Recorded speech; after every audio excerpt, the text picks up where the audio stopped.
Welcome to a true story from the history of the Cripple Creek Mining District. This video is copyright 2026 by Thomas Saunders. If you knew nothing about the history of Cripple Creek, Colorado, but were visiting here, maybe to hit the casinos, and you walked through the Mount Pisgah Cemetery, you might be surprised to see a headstone for a veteran of the 11th Battalion Canadian Engineers. But Cripple Creek hasn't always been the quaint little village that it is today. From the mid-1890s until about 1915, the gold mining boom town of Cripple Creek was one of the largest cities in Colorado. Many people from across the United States and Europe, and even some from Asia, came to the Cripple Creek Mining District, looking for better lives and chasing their version of the American dream.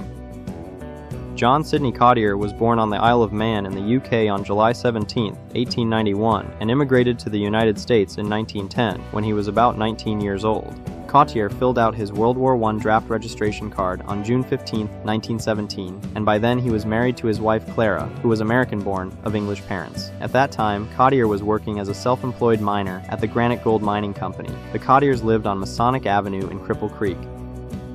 On April 29, 1918, Cottier went down to Denver and enlisted in the Canadian Expeditionary Force, and on June 1, 1918, was assigned to Company D of the 11th Battalion, Canadian Engineers as a sapper. The Canadian Engineers are similar to the U.S. Army Corps of Engineers. This unit specialized in building bridges, clearing obstacles, and keeping communications lines open, tasks important to the infantry's movement and operations. Another important job of the sappers was demolition work, such as blowing up existing bridges to slow down enemy transport.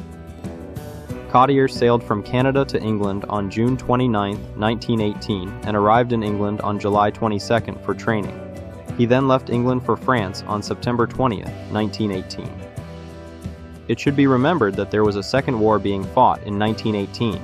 This was the start of the 1918 Spanish flu epidemic, which eventually led to an estimated 500 million cases and 50 million deaths worldwide. Cottier was hospitalized on September 26, 1918 with a fever, and again a week later with influenza. The armistice was signed on November 11, 1918, ending World War I.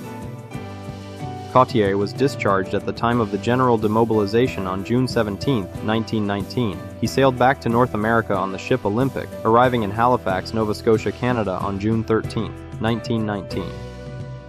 The 1920 U.S. Census shows Cottier back in Cripple Creek, working in a gold mine and living with his wife Clara on Masonic Avenue. He was not a U.S. citizen at the time, but his papers had been filed.